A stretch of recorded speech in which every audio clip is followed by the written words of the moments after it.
Assalamualaikum warahmatullahi wabarakatuh. Sahabat sekalian, kita berjumpa kali ini dalam pembahasan materi belanja kesuksesan pada peradaban Islam ya. Kali ini kita akan membahas materi tentang yang harus terikat dan yang boleh bebas gitu ya. Yang harus terikat dan yang boleh bebas gitu. Nah, sebelumnya saya ingin cerita gitu ya, cerita. Jadi kira-kira mungkin ya 20 tahun lalu atau 15 tahun lalu gitu ya. Itu banyak orang tua ya di daerah-daerah pedalaman di Jawa ya, di Jawa Selatan terutama dekat Solo dan Jogja gitu. Itu banyak yang khawatir gitu. Khawatir tidak sanggup mewarisi budaya adiluhung ya. Nah, contohnya terkait dengan cerita wayang. Banyak orang tua yang khawatir anaknya nggak tahu wayang gitu. Wayang itu dianggap budaya kuno ya, dianggap wah itu udah sejak zaman mbah-mbah dulu orang udah nggak mau ngikuti loh. Sekarang di zaman modern gini, zaman film-film barat yang kadang bicara robot segala kok masih bicara wayang gitu. Nah gitu. Nah, tetapi keadaan itu berubah hanya dalam waktu tidak lama gitu. Keadaan itu berubah gitu. Saya agak lupa ya, mungkin sekitar tahun 2013 gitu ya. Tiba-tiba banyak anak yang hafal cerita wayang gitu. Nah, kemudian ada minuman yang pakai nama-nama wayang gitu. Es krim merek Krishna. Nah itu ya. Jadi mengapa begitu ya? Nah, itu karena saat itu muncul film kartun Krishna itu ya. Film kartun Krishna itu buat anak-anak jadi paham lagi cerita wayang. Dan buat anak-anak film Krishna itu terasa keren ya, terasa keren. Sebentar, tadi ada semut ini. Terasa keren ya, nggak kalah dengan cerita-cerita Superman gitu, misalkan seperti itu. Jadi kadang dijajar ada es krim merek Superman, ada es krim merek Ultraman, ada es krim merek Krishna lah, kadang-kadang seperti itu. Apalagi kemudian muncul tayangan Mahabharata itu ya, yang dibintangi oleh saya agak lupa ya, yang pemain Arjunanya malah beragama Islam itu ya, saya agak lupa itu. Anda mungkin hafal itu. Itu wayang tambah keren lagi tuh di mata anak-anak, dan banyak yang kemudian anak-anak yang pada hafal cerita wayang itu. Jadi sesuatu yang dianggap kuno ya, tiba-tiba dianggap modern. Sesuatu yang dianggap budaya udah masa silam kemudian dianggap budaya pop zaman ini. Saya terus terang cukup kagum gitu pada India gitu. Di zaman teknologi yang makin canggih itu, India itu memegang ajaran-ajaran lamanya itu begitu kuatnya gitu. Jadi beda dengan di Indonesia misalkan orang-orang Islam liberal gitu. Yang sebenarnya liberal saja lah, nggak usah pakai Islam gitu. Itu dengan adanya merasa modern malah agamanya digugat gitu. Nah, ini orang India enggak. Bukan dengan tahu modernitas maka mereka menggugat Mahabharata atau Ramayana, bukan. Tetapi justru bagaimana Mahabharata dan Ramayana ini bisa ditampilkan dengan selera orang modern gitu. Film Mahabharata yang zaman saya kuliah dulu dengan film Mahabharata sekarang juga beda gitu. Kelihatan selera sangat mempertimbangkan selera orang sekarang. Dulu ya pemainnya gendut-gendut, sekarang udah enggak gitu ya. Nah, contoh seperti itu. Jadi seleranya itu diperhatikan. Jadi bagaimana ajaran yang mereka miliki itu bisa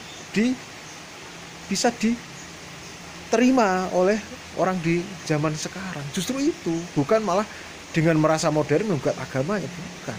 Itu saya terus terang cukup salut juga dengan orang India. Coba kalau umat Islam itu seperti itu gitu. Kalau umat Islam itu gimana gitu. Apapun yang tampil di zaman modern ini bukan untuk menggugat Islam gitu, tapi gimana gitu. Yang namanya Islam itu bisa diterima oleh orang-orang di zaman ini. Kita bersyukur ya sekarang muncul novel Al-Fatih ya, misalkan seperti itu ya. Novel, ada novelnya, kemudian ada kartunnya ya, misalkan ya, yang tulisannya Mas Henry Satria itu. Ada kartunnya, ada novelnya, ada filmnya. Itu mengasah membangun kepercayaan diri ya anak-anak muda kita pada Islam. Jadi bukan dengan paham Islam kemudian dengan tahu modernitas gitu. Nah, kemudian Islam digugat, tahu jin orang pakai jubah digugat. Apa hubungannya itu? Pakaian gitu aja langsung digugat. Mengapa tidak dengan kita paham teknologi ini maka Islam kita angkat gitu loh. Mengapa tidak itu? Kadang agak sedih juga itu, film-film India itu sebenarnya penguasaan teknologi modernnya bagus ya, apalagi India raja IT, tapi film-film sejarahnya yang sebenarnya mendiskreditkan Islam itu malah jadi keren ya. Film yang belum lama misalkan Panipat ya, film berikutnya itu yang ratu kemudian melakukan bakar diri itu siapa itu, saya agak lupa, yang pemainnya itu Ranveer Singh dan Deepika Padukone itu ya. Nah itu juga mendiskreditkan Islam, tapi itu dengan teknologi modern, dengan film yang berbasis teknologi informasi itu disebarkan. Nah dalam Islam itu dikenal hadoroh ya. Hadoroh itu adalah kalau sebenarnya ada hadoroh, ada madaniyah, terjemahnya sama-sama peradaban sebenarnya. Cuma kalau hadoroh itu sebenarnya lebih terkait dengan nilai-nilai, terkait dengan prinsip-prinsip, terkait dengan kultur, terkait dengan budaya gitu. Nah kalau madaniyah itu adalah hal-hal yang merupakan imbas, bisa jadi imbas dari hadoroh, bisa jadi alami ya, merupakan perkembangan peradaban, perkembangan kemajuan manusia saja ya, terkait dengan alat-alat ya, kedokteran, kemudian seni, pembangunan, yaitu film. Nah kadang-kadang madaniyah itu berjalan sendiri ya, seperti ilmu pengetahuan. Kadang-kadang madaniyah itu terpengaruh oleh hadoroh gitu. Nah seharusnya umat Islam itu menggunakan madaniyah gitu untuk memperkokoh hadoroh gitu ya. Bukan tahu madaniyah sedikit dari Inggris sudah langsung segala hal yang dari Arab digugat. Nah itu, tapi kan nggak seperti itu. Nah, ada satu cerita yang cukup menyentuh saya waktu saya baca tentang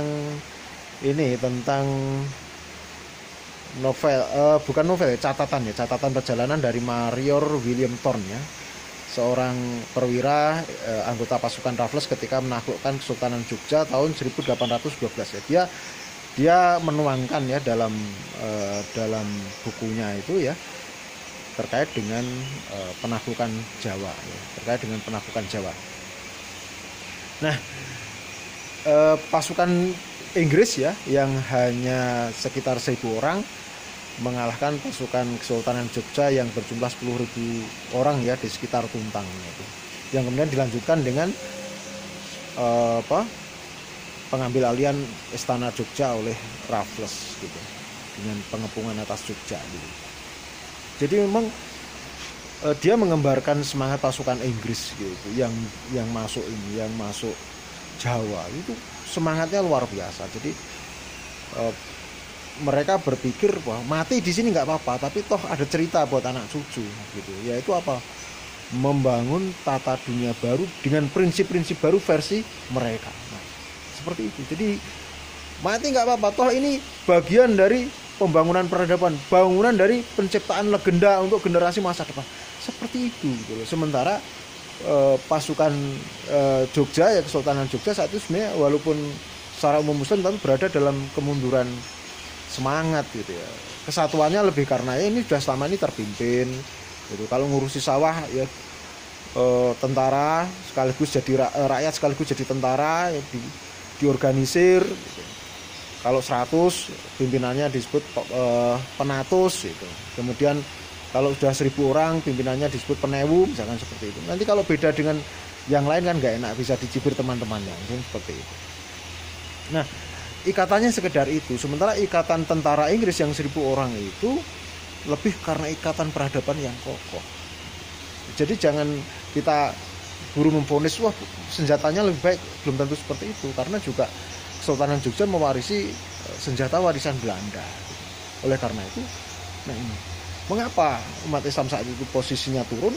Nah, kemudian posisi Inggris naik. Nah, seharusnya seperti sikap kita memegang Islam itu seharusnya seperti sikap tentara Inggris, tentaranya Raffles saat itu. Jadi Madaniyah ya, segala ilmu-ilmu ya, terapan itu untuk mengangkat hadoroh ya, untuk mengangkat pikiran-pikiran yang diberikan oleh konsep-konsep yang disampaikan oleh Islam gitu. Jadi ilmu pengetahuan untuk Islam, pembangunan untuk Islam, teknologi untuk Islam, film untuk Islam, harusnya semacam itu. Nah, itulah yang sebenarnya dibawa oleh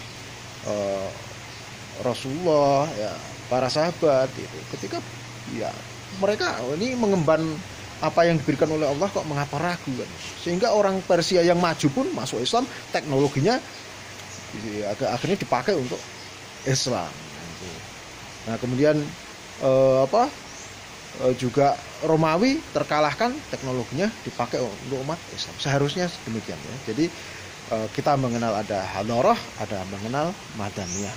Hadoroh terkait dengan prinsip-prinsip, nilai-nilai, Madaniyah terkait dengan pembangunan, kemajuan, teknologi dan lain-lain. Seharusnya Madaniyah kita untuk mengangkat hadoroh kita. Demikian yang bisa saya sampaikan. Semoga ada manfaatnya. Saya akhiri. Wassalamualaikum warahmatullahi wabarakatuh.